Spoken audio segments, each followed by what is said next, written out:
माता पिता हमारे सर्वप्रथम गुरु हैं। विष्णु महाराज शास्त्र कहते हैं कि गुरु वह है जो हमें अंधेरे से उजाले की ओर ले जाए, जो हमें रोशनी प्रदान करे। तो सबसे पहले ऐसा कौन करता है? सबसे पहले यह रोशनी हमें माँ दिखाती है, उसके बाद पिता, वही हमारे प्रथम गुरु हैं। इसलिए शास्त्रों में यह भी लिखा है कि माता पिता का यथा योग्य सम्मान करना चाहिए। ज़रा सोचो कि अगर हमें हमारे माता पिता द्वारा कुछ भी सिखाया ना जाता तो हमारी क्या स्थिति होती? क्या हम ढंग से चल पाते, बात कर पाते, लिख पाते, व्यवसाय कर पाते?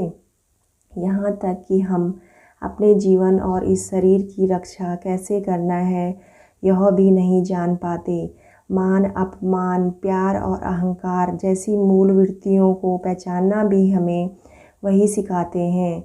लेकिन हम जब यौवन और सामर्थ्य प्राप्त कर लेते हैं तब अपने उन्हीं माता पिता को हम तिरस्कार की निगाहों से देखते हैं।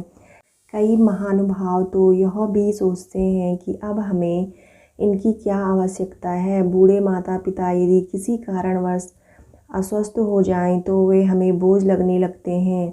तब हमें यह बात याद भी नहीं रहती कि बचपन में हमारे बीमार होने पर कैसे वे रात रात जाकर माथे पर पट्टी करते थे। आजकल बहुत सारे गुरु और सद्गुरु हो गए हैं। उन्होंने माता पिता की गुरुता की ओर से हमारा ध्यान हटा दिया है। हम माता पिता के ही चरणों में बैठे रहेंगे तो उनकी कीर्ति कैसे फैलेगी? इसलिए वो परमात्मा से मिलाने और जीवन का सच्चा ज्ञान दिलाने वाले सद्गुरु का महत्व बताकर असल में अपने महत्व की ओर ध्यान खींचने की कोशिश करते हैं। यहाँ पर यह मत समझो कि हमें जीवित रखना हमारे माता पिता का अपना स्वार्थ था, उनकी मजबूरी थी। नहीं, यह उनका प्रेम था हमारे प्रति। जैसे उनके माता पिता ने उन्हें प्रेम किया था वैसे ही वे हम पर प्रेम उड़ेलते हैं। तो यह दूसरे गुरुओं के लिए भी एक सीख है, उदाहरण है। जो सच्चा गुरु है वह भी अपने शिष्य को संतान के ही समान प्यार करता है। उसे जीवन की रोशनी दिखाने के लिए उसी तरह रात दिन सिरहाने बैठा रह सकता है। लेकिन इधर हमें भी पाश्चात्य संस्कृति की हवा खाली है और गुरुओं ने भी। इसलिए आजकल जगह जगह पर अनेक प्रकार के गुरुओं सद्गुरुओं के आश्रम खुल गए हैं और दूसरी ओर वृद्धा आश्रमों की भरमार हो गई है।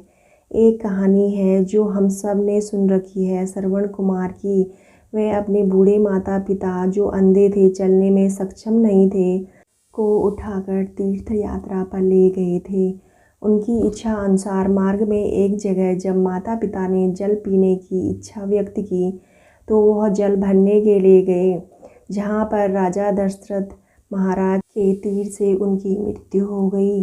श्रवण कुमार के पिता ने श्राप की वजह से दशरथ को भी पुत्र का वियोग सहना पड़ा और उसी के विरह में तड़पते हुए वे भगवत धाम हो गए। भगवान प्रसन्न होते हैं आपसे अगर आप अपने माता पिता की बात माने, उनकी सेवा करें। भगवान को सबका पिता कहा गया है, लेकिन अगर आप जागतिक माता पिता को प्रसन्न नहीं कर पाएंगे तो आध्यात्मिक पिता अर्थात भगवान को कैसे प्रसन्न कर पाएंगे? यदि आप माता पिता को आप प्रसन्न नहीं कर पाते तो कोई गुरु सद्गुरु आपको सन्मार्ग पर नहीं ले जा सकता। अगर वे प्रसन्न नहीं है तो भगवान भी प्रसन्न नहीं होंगे।